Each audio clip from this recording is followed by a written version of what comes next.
আসসালামু আলাইকুম।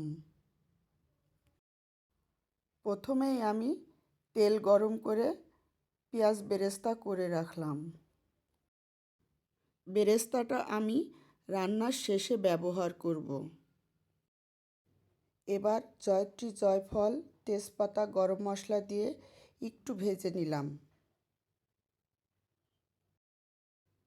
সাধারণত বিরিয়ানি রান্না করতে গিয়ে চালের ডবল মাংস লাগে, কিন্তু আজকে আমি 1 কেজি চালের সাথে 1 কেজি গরু মাংস দিয়ে বিরিয়ানিটা রান্না করব। গরুর মাংসটা আমি আগেই টক দই, বিরিয়ানি মশলা এবং অন্যান্য সমস্ত মশলাপাতি দিয়ে ভিজিয়ে রেখে আগেই রান্না করে রেখেছি। এবার বিরিয়ানিটা রান্না করব। তার জন্য আমি 1 কেজি চাল ভালোভাবে ভেজে নিলাম এবং গরম পানি ঢেলে দিলাম। বিরিয়ানির মধ্যে দেওয়ার জন্য আমি কিছু আলু ও গাজর তেলে ভেজে তুলে রেখেছিলাম। সেই আলু ও গাজর বিরিয়ানির মধ্যে দিয়ে দিলাম। কিছুক্ষণ নেড়ে আবারও ঢাকনা দিয়ে বিরিয়ানিটা ঢেকে দিলাম। ঢাকনাটা তুলে এবার বিরিয়ানির মশলাটা দিয়ে দিলাম।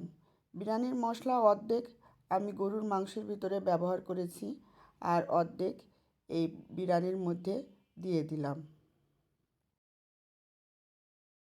আবারও ভালোভাবে নেড়ে দিলাম।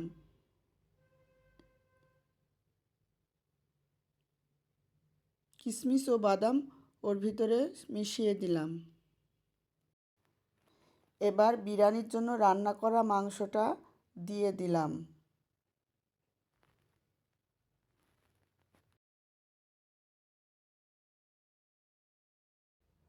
মাংসটা দিয়ে এবার একটু দমে রাখবো।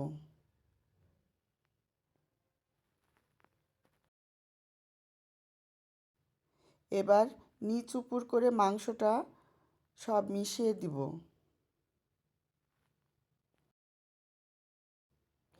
চেক করে দেখলাম বিরিয়ানিটা একদম রেডি হয়ে গেছে। আবারও একটু ঢেকে দিয়ে দমে রাখলাম বিরিয়ানিটা। সব শেষে তুলে রাখা বেরেস্তাটা উপরে ছিটিয়ে দিলাম। এবার পরিবেশন করার পালা। রান্নাটা কেমন হলো অবশ্যই আপনারা জানাবেন। ভালো লাগলে লাইক, কমেন্ট, শেয়ার দিতে ভুলবেন না। আল্লাহ হাফেজ।